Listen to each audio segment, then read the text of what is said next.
Olá, pessoal, tudo bem com vocês? Muito prazer, eu me chamo Carol Paz, sou médica de família e comunidade e sou consultora do Núcleo de Educação Permanente da Secretaria Municipal de Saúde aqui de Caruaru. Tudo bem com vocês?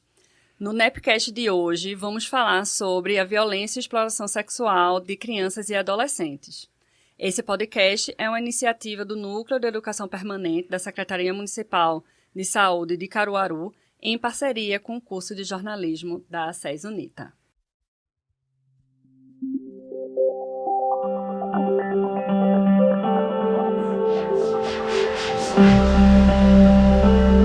Para nos acompanhar nessa ótima conversa, receberemos com muito prazer as nossas amigas Darkiele Jéssica e Ana Luísa Ferreira.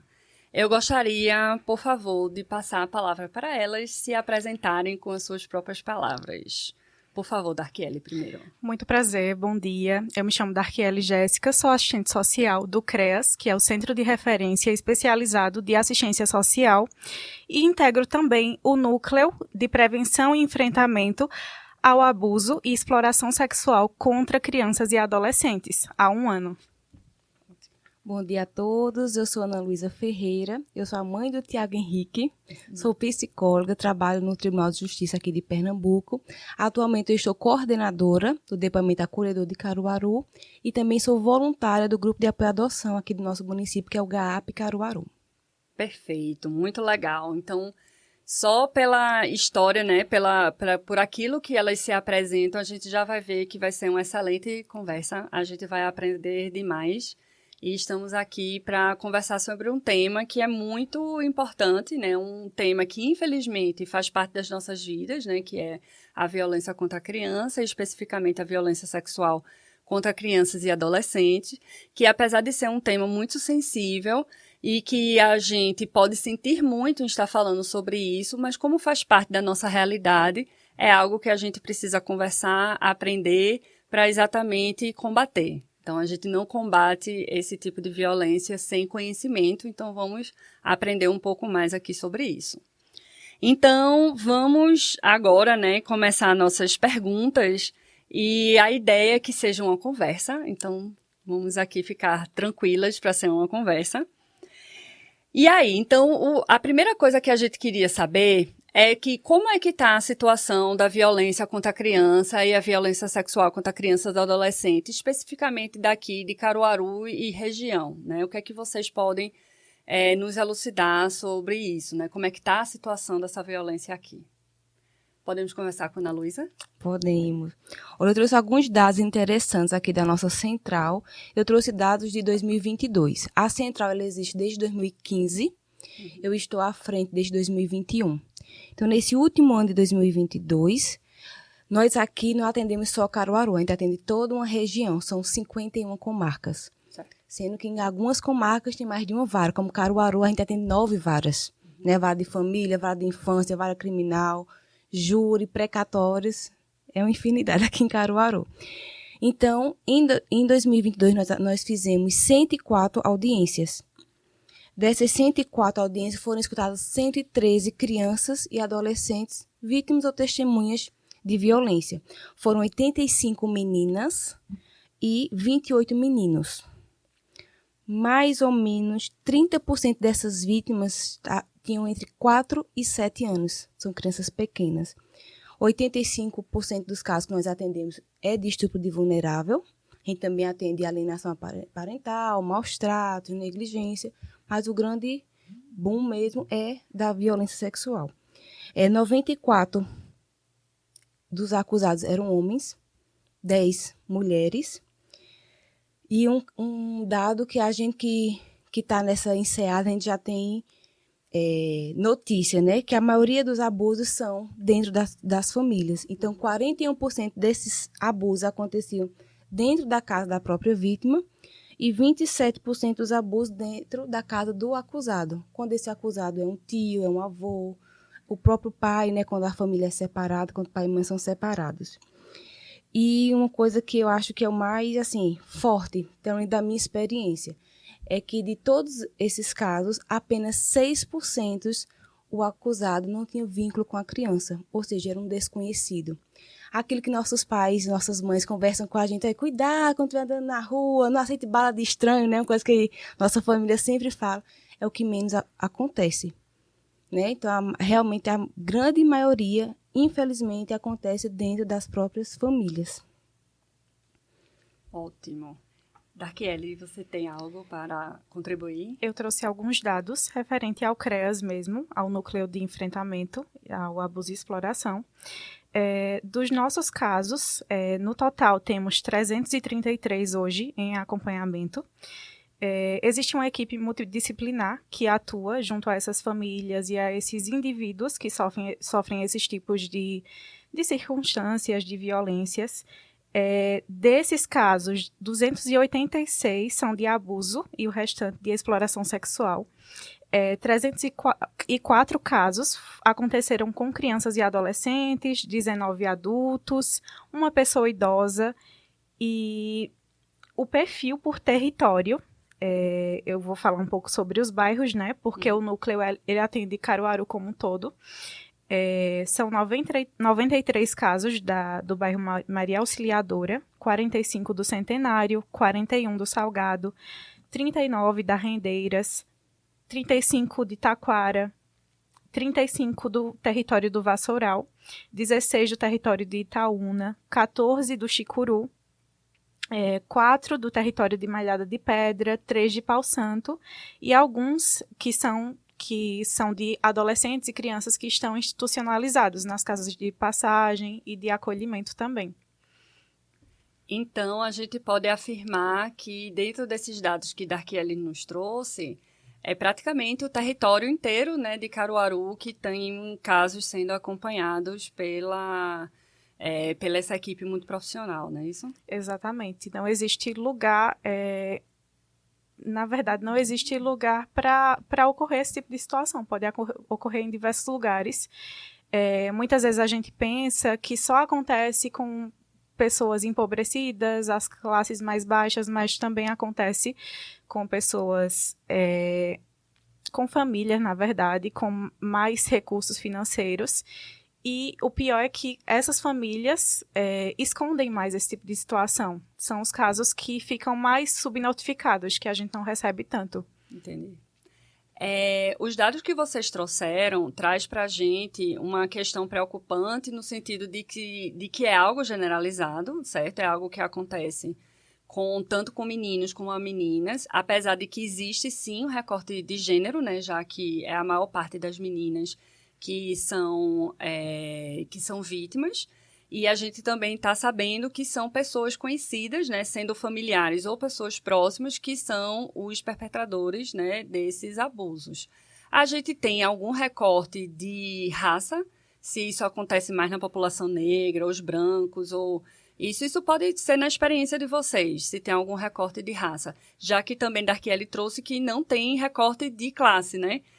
Pela experiência, Sim. É uma violência que ocorre mais com meninas e meninas negras. A maior parte dos casos são com meninas negras, na verdade. Certo. Mas muita gente acha que não acontece com meninos também, né? Mas acontece. Mas acontece. Perfeito. Apesar de não ser a maioria dos casos, porque a maioria de fato é com as meninas, mas com meninos também acontece. Para mim, é um dado muito importante esses dados, né, que vocês trouxeram, porque traz uma visão para a gente ampliada de quem a gente precisa observar, né? Então, quando Ana Luísa traz os dados de idade, por exemplo, que são crianças mais novas, né, que estão sendo vítimas, então a gente precisa ter um olhar diferenciado em relação a essa faixa etária, né? Isso que você trouxe é de 4 a 7. 4 a 7 anos, né? Então, isso não significa que a gente não vá observar todas as faixas etárias, né? Mas é saber que tem um maior número de casos em determinada faixa etária, em determinado gênero, em determinada classe social, em determinada raça, que a gente vai tentar combater, né? Pensar que essas crianças são as mais vítimas e que a gente precisa protegê-las, né? Carol, Diga. Um dado importante que eu tenho, que da experiência, a gente percebe também muitas crianças vítimas que moram na zona rural. Certo. Lugares mais afastados, né? com poucas informações, né, onde os agentes de saúde talvez não tenham uma sistemática ali, então ficam mais vulneráveis. Entendi. Então, temos esse recorte também de zona rural ser uma área que pode ser atingida também. Tem mais... Pois é.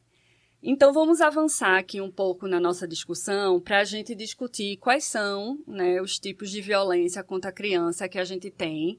A gente está aqui para conversar um pouco mais específico sobre a violência sexual, mas a gente não pode tirar a violência sexual dentro de uma abordagem de uma violência mais ampla, né? Que a gente sabe que tem outros tipos de violência. E também, junto com essa conversa, né, de quais são os tipos de violência, a gente começar a pensar qual é uma forma de detectar, né? Como é a maior parte das vezes que vocês recebem.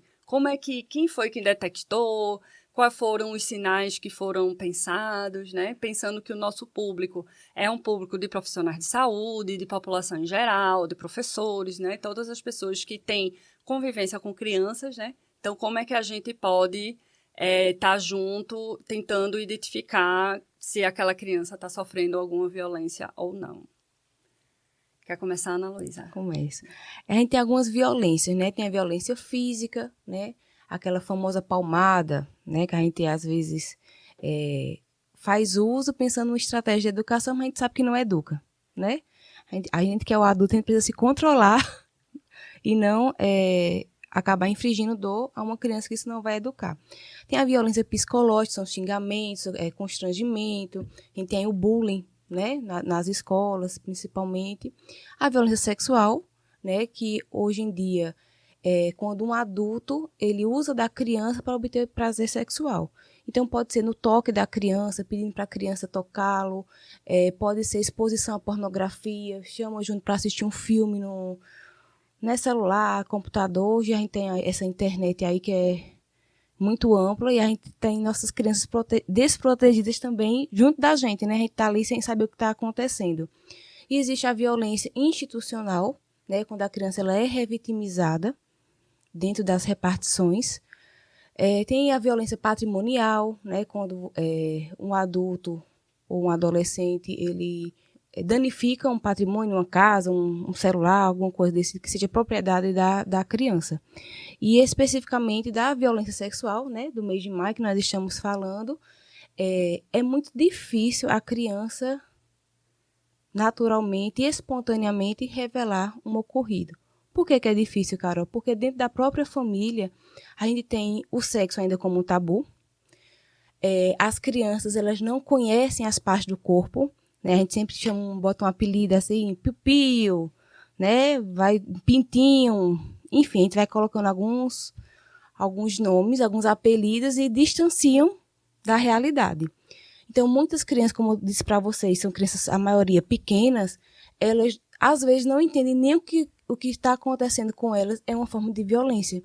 Muitas vezes o acusador ele vem com uma brincadeira. É assim que acontece com pais e filhos, é assim que acontece com tio e sobrinha. Eles vendem algumas estratégias e alguns abusos, eles não provocam dor na criança. Então, a criança continua achando que aquilo ali é uma brincadeira, né? É algo positivo que está acontecendo, que ela está fortalecendo o vínculo com aquela pessoa que é importante para ela. Então, quando o abuso, ele ultrapassa, ele começa a infligir dor para a criança ela passa a se sentir culpada. A gente escuta muita criança assim, se sente culpada pelo que aconteceu, e a criança tem uma dificuldade em revelar por conta de ameaça. Né? Então, a ameaça, inclusive, é bem interessante, eu escuto muitas crianças dizendo que não contaram antes porque o acusado, né, o abusador, disse que ia dar uma pisa. Então, as crianças têm mais medo de levar uma pisa, né, do que o próprio abuso que ela está passando. Então, assim, até a forma da gente educar dentro de casa pode contribuir para um abuso. Né? A gente está desprotegendo nossas crianças. Um sinal que a gente pode ver também na escola, né, aquela criança que fica mais isolada no recreio, né, no intervalo, é uma criança que cai o rendimento escolar. Ou o contrário, é uma criança que aumenta substancialmente o o desempenho escolar, porque ela prefere estar na escola e estudando do que ter que voltar para um ambiente de abuso. Então, esses dois lados também chamam a atenção. Além de casos de sintomas físicos, né, que a gente percebe um machucão, um sangramento, se for o caso. Tem crianças pequenas que elas começam a fazer xixi noturno, fazer cocô, durante a causa que ela já tinha esse comportamento já finalizado, mas ela volta a fazer cocô nas calças. Mexe também com o apetite das crianças, ou para comer demais ou para comer de menos. É importante as famílias terem atenção também. A criança, quando não quiser ir para casa de uma certa pessoa, de um certo parente, respeitar e buscar conversar com aquela criança do porquê. Estou lembrando por hora isso. Com relação a esses sinais, eu complemento dizendo também que, por exemplo, a unidade de saúde, a unidade básica de saúde pode perceber diversos sinais que as crianças podem estar sofrendo. Nós no CREAS recebemos muitos casos também da saúde, que partem do próprio NASCE, por exemplo. Eu recebi há pouco tempo um caso de que um dentista, ele percebeu na boca da criança um ferimento que se devia a uma DST, a uma doença sexualmente transmissível, e a equipe atentou para isso e mandou o caso tanto para o Conselho Tutelar quanto para o CREAS, para o acompanhamento. Então, ficar sempre observando esses sinais que as crianças e os adolescentes, eles transparecem, né, no comportamento. Na escola também acontece muito disso, de uma criança estar muito retraída, não consegue socializar de jeito nenhum com nenhum colega. Às vezes reproduzem também o que sofrem em casa, aquele tipo de violência com uma criança ou um adolescente menor. E esse abuso também pode partir de um adolescente maior contra um adolescente menor ou contra uma criança. E quando ocorre esse tipo de coisa no colégio, esses jogos sexuais, muito provavelmente quem está reproduzindo aquele tipo de situação pode estar sofrendo em casa, pode ter algo por trás. Então, por isso que é importante notificar para que aquela família, aquele adolescente, aquela criança seja acompanhada pelos órgãos da rede de proteção. Então, eu só queria unir, né, as duas informações que a gente já deu aqui.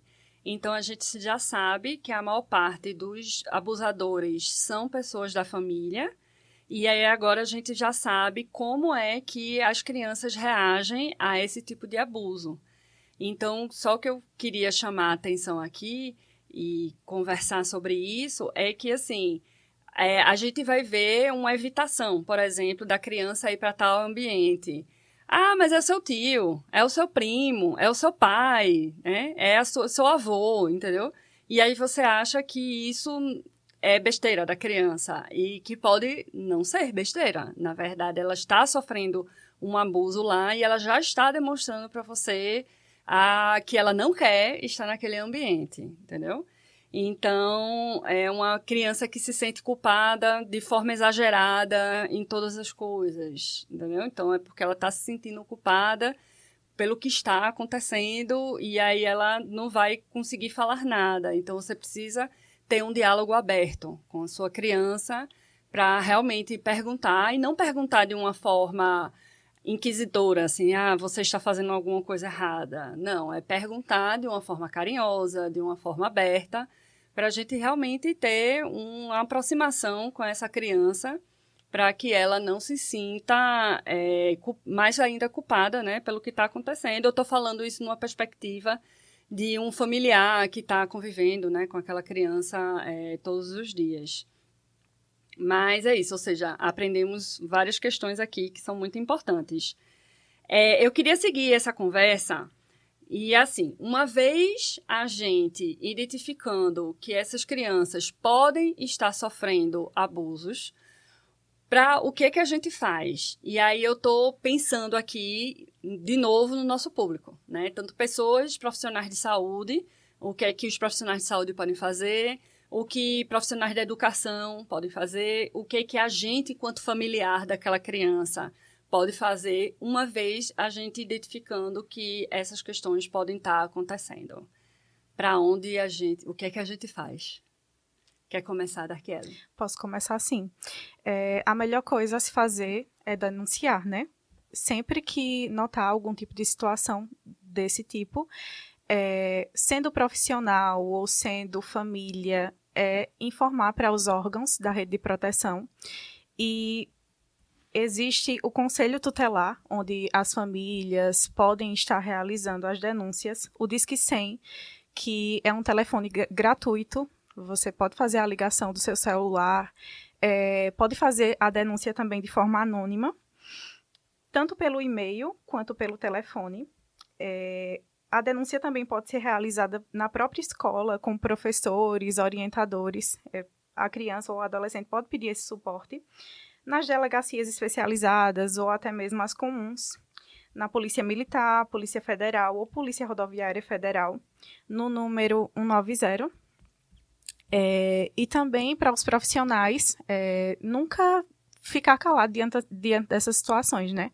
Sempre enviar um relatório para o CREAS, para o Conselho Tutelar, acionar se for preciso naquele momento por telefone.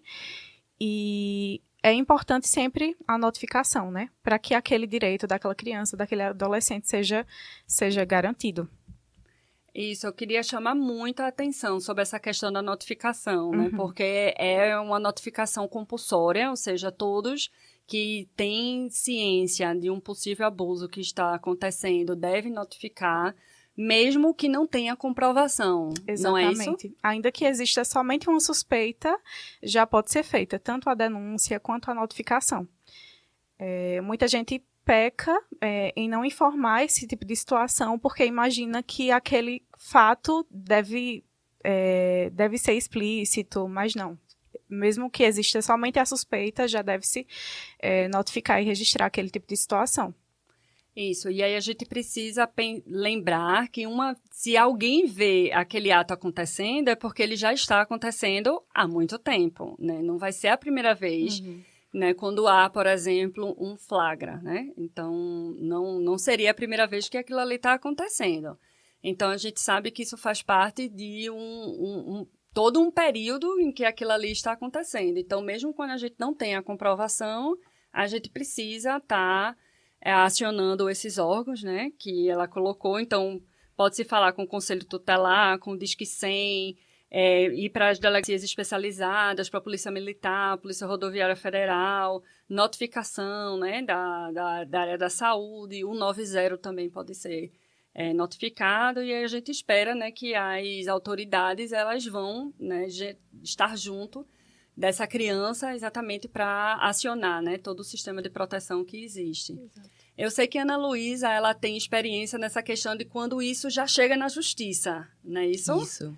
E aí, me conta um pouco da tua experiência sobre como é que essas crianças chegam na justiça, porque já é uma etapa posterior a essa etapa da notificação ou do abuso, então é já quando existe, né, algum processo aí já acontecendo. Aí, como é que chegam essas crianças para ti? Qual era a dica que você gostaria de passar para a gente? Seria bom se a gente fizesse isso e aquilo na rede de proteção para evitar que chegue, né, na justiça. Não é nem evitar que chegue na justiça, é evitar que essa criança continue sendo violada. Isso. É muito importante que vocês trouxeram da notificação, porque essa denúncia deve ser feita a qualquer suspeita. A gente, né, vocês ouvintes que são profissionais, que estão em casa, a denúncia não deve ser feita só quando tiver certeza. E aí a criança fala para você chama a sua vizinha, que chama a sogra, que chama o vizinho, que chama a professora, de repente a criança está ali falando para 10 pessoas, já constrangendo. Né? A gente sabe que a intenção foi boa, né? Você não sabe lidar com aquela situação, mas a gente precisa poupar a criança. Então, antes de chegar para a justiça, essa criança ela vai ser ouvida por algum órgão, que a Darkiele falou. O que a gente prima é que essa criança seja ouvida o menos possível. Por quê? Vamos supor que ela ela verbalizou depois de uma palestra na escola. A gente recebe algumas crianças assim. Quando chega uma equipe do CREAS fazendo uma palestra, a criança, aquilo que aconteceu comigo foi um abuso. Ela contou para a professora, contou para a diretora, enfim. Então, ela vai ser escutada para aquela primeira pessoa, espontaneamente. aquela professora, por exemplo, vai chamar o conselho tutelar, se for o caso, e o conselho tutelar vai fazer uma escuta. O que a gente prima? É que aquela criança seja poupada. Então, se a criança contou espontaneamente para a professora Maria, o conselho pode falar com Maria. Maria, me conte tudo que Mariazinha lhe contou. Porque os órgãos protetivos, eles precisam promover a proteção. Então, vão fazer encaminhamento, vai fazer um exame sexológico, vai encaminhar para uma escuta psicológica, que é muito importante. O conselho também pode ver a questão da retirada, né, do abusador da casa. Tem algumas medidas que podem ser tomadas para proteger essa criança. Quando acontece de chegar ao Ministério Público e ter, de fato, a denúncia, ou como produção antecipada de provas pela delegacia, é solicitado lá na central de depoimento do acolhedor uma tomada de depoimento. E aí estão presentes juízes, né, o juiz, o promotor, o defensor público, o advogado de defesa, porque todo acusado ele tem direito a ampla defesa, né, e ao contraditório. Então, a criança é escutada com esses profissionais presentes na sala de audiência. A criança ela vai ter contato só com a entrevistadora. Aqui em Caruaru temos eu e a colega assistente social, que é a Débora. Então, o contato pessoal com a criança é só com a gente. O pessoal fica, por conta da pandemia, hoje eles ficam remoto, né, com a audiência remota. E a gente parte hoje do protocolo brasileiro de entrevista forense, e como o próprio nome diz, é um protocolo, a gente segue ali passos, né, tentando se aproximar da criança para ela ficar à vontade a conversar com a gente, e a gente trabalhando o fato do episódio em si. Então, tentando aí ajudar a criança a resgatar essa memória. Então, é muito comum, infelizmente, chegar casos para a gente de crianças que, de novo, vou falar sobre isso, que já falou 5, 6, 7 vezes.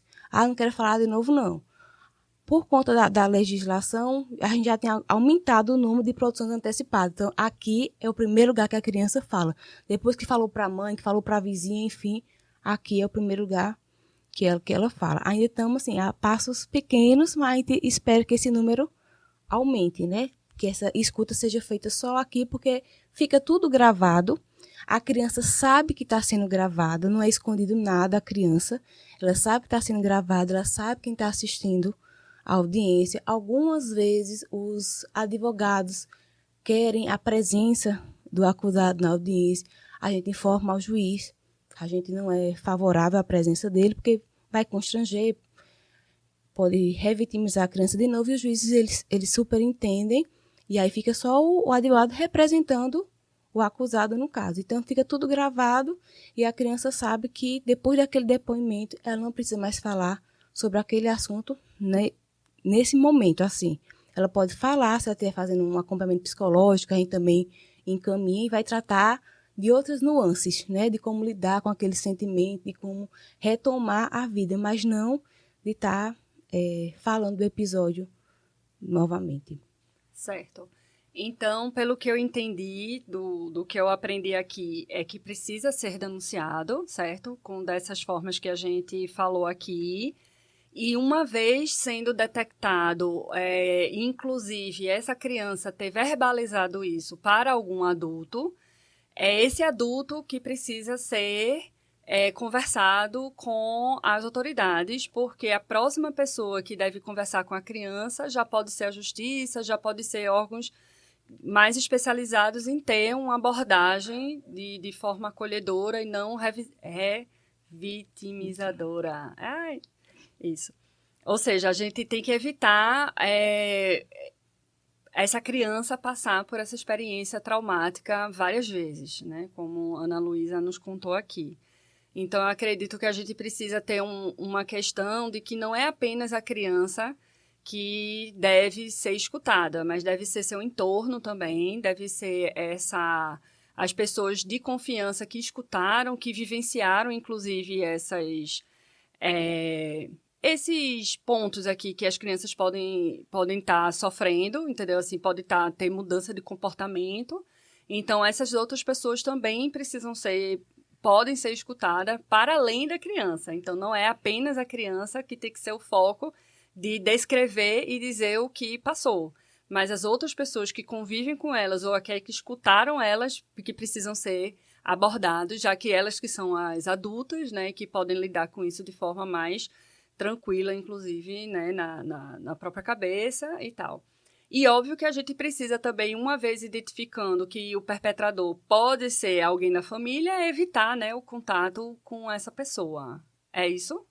Ou tem mais alguma coisa? Existe, por exemplo, alguma medida protetiva, alguma coisa? Porque eu estou falando de medida protetiva por conta da violência contra a mulher, né? De quando a mulher sofre uma violência, ela pode ir na delegacia e pedir uma medida protetiva. Existe algo parecido com a criança? Vocês sabem? Aqui acontece, nós não temos aqui ainda a delegacia da criança. Então, os casos chegam para a delegacia contra a violência doméstica, né? Contra a mulher, aqui em Caruaru. Então, existe a medida protetiva, sim. E aí, o Conselho Tutelar também ajuda, né? Procurando uma família extensa, dependendo do caso. Porque tem casos que são o casal de pais é que são os abusadores, né? Ou um é um abusador, outro é conivente, enfim. E aí, o Conselho faz essa busca ativa por familiares que possam, de fato, proteger a criança e acolhê-la, né? Para não ter que ir para uma instituição de acolhimento. O Conselho faz essa busca. Entendi. Então, para a gente caminhar, né, para a finalização desse episódio, eu gostaria aqui só de recapitular, né, o que a gente conversou. A gente conversou sobre como é que está a situação de violência contra a criança aqui em Caruaru e região, né, já que o atendimento aqui da comarca, que é TJPE, não é isso? Do depoimento de Caruaru. Depoimento é de Caruaru, né? Atende 51 comarcas. Isso, atende 51 comarcas, ou seja, vai para além de Caruaru. Então, a gente aprendeu, né, sobre a violência contra a criança de Caruaru e região. A gente também viu o que é que essas crianças podem expressar como problemas e que pode estar identificando uma possível violência nessa criança, inclusive violência sexual. A gente aprendeu também como foi que, para quem a gente vai denunciar, como é que a gente vai, uma vez na suspeita, o que é que a gente faz. E a gente aprendeu também que a gente precisa conversar de uma forma muito cautelosa com essa criança para ela não ser novamente vítima e reviver de novo esse abuso. E de a gente conversar com os adultos e com as pessoas que convivem com ela, que escutaram, né, o depoimento da criança. Eu queria saber se vocês têm algo mais que vocês gostariam de falar que não foi perguntado aqui. Eu tenho assim, como a gente está no mês da prevenção, né? Queria orientar as famílias em relação ao segredo. Sim. Muitas dessas crianças acabam não verbalizando o que está acontecendo com elas porque o abusador pede segredo, né? Então, assim, quanto mais a família estiver próxima à criança, conversando com a criança, explicar para ela que tem as partes do corpo que podem ou não serem tocadas, algumas partes vão ser com a permissão dela, e pode explicar que o médico vai poder algum dia, se for o caso, tocar em alguma parte dela, mas com o consentimento dela, que não vai ser pedido segredo, né, desse momento, que uma pessoa de confiança vai estar com ela. Então, que as famílias possam estar mais próximas à criança. Sempre que você, que está nos ouvindo, ouvir uma criança trazendo um relato, não duvide dessa criança. Primeiro, acolha, né? Sem muito alvoroço, porque é uma coisa tão pesada para a gente acaba, não acredito, foi isso que ele fez, e acaba constrangendo a criança, e a criança passa a se sentir também mais culpada por isso, né? A gente sabe de lares desfeitos, após uma denúncia de famílias que se intrigam, né, porque uns defendem, outros não acreditam na criança, enfim. Então, quanto mais a gente conversar com nossas crianças, trazendo a verdade, né, como um fator preponderante da nossa convivência, é um fator para a gente estar protegendo nossos filhos, nossos sobrinhos, enteados, enfim. Perfeito. Então, gente, gostaria de agradecer a todos e a todas por terem escutado, agradecer a Ana Luísa e a Darkiele por estarem aqui prestando um importante serviço, né, à comunidade. E aí eu gostaria de passar para vocês para as considerações finais, para agradecimentos, essas coisas. Falar da Kelly. Gostaria de agradecer o convite, agradecer porque é um assunto muito importante para estar sendo dialogado. Quanto mais a gente fala sobre esse assunto, mais a gente previne, na verdade. quando a gente conversa com as nossas crianças, os nossos adolescentes, a família tem um papel muito importante nesse sentido, de conscientizar, de orientar direitinho, de ver também onde as redes sociais, o que essas crianças e esses adolescentes estão acessando, com quem estão conversando.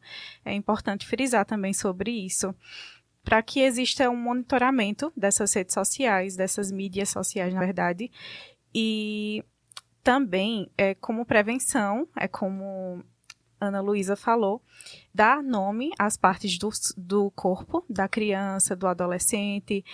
Muitas vezes a gente chega nas escolas, nas creches, para falar com eles sobre esse assunto, e muitas vezes eles passam por aquela situação e não entendem como violência, entendem como, de fato, um carinho. Então, é sempre ficar de olho, sempre conversar, estabelecer essa relação de confiança mesmo. No mais é isso. Queria agradecer pelo convite e foi enriquecedor estar aqui nessa conversa de hoje. Ana? Como o Darkele falou no começo, a violência, ela não tem... O abusador, né? Ele não tem um rosto. Então, assim... é aquela pessoa acima de qualquer suspeita. Então, a gente fala muito assim, aquele ali foi um monstro. A gente vê notícia na TV, na rádio, ele é um monstro. E a criança pode, às vezes, ficar imaginando um monstro como ela assiste, né? Nos contos de fadas, nos desenhos. Então, aquela pessoa que a gente está chamando de monstro, não é um monstro, é uma pessoa real, de carne e osso, né? Uma pessoa próxima, uma pessoa que a gente confia, né? Que a gente está ali acima de qualquer suspeita. Então... mais uma vez, eu reforço a questão da informação, do diálogo, que é importante essa criança ter, e agradecer o convite, tá certo? Muito obrigada, Darkiele e Ana Luísa. Muito obrigada à audiência, né, por ter acompanhado esse episódio. Então, chegamos ao fim do episódio, né, e foi, sem sombra de dúvidas, uma excelente conversa e muito importante, porque a gente realmente precisa proteger nossas crianças. Finalizamos o nosso podcast de hoje com mais um tema muito importante, né, sobre violência e exploração sexual da criança e adolescente. E agradecemos a produção do Centro Universitário Acés Unitas, as nossas convidadas e a vocês que nos ouviram hoje. Continuem acompanhando as nossas redes sociais, @prefcaruaru e @nepcaruaru, para ter acesso aos próximos episódios. Muito obrigada.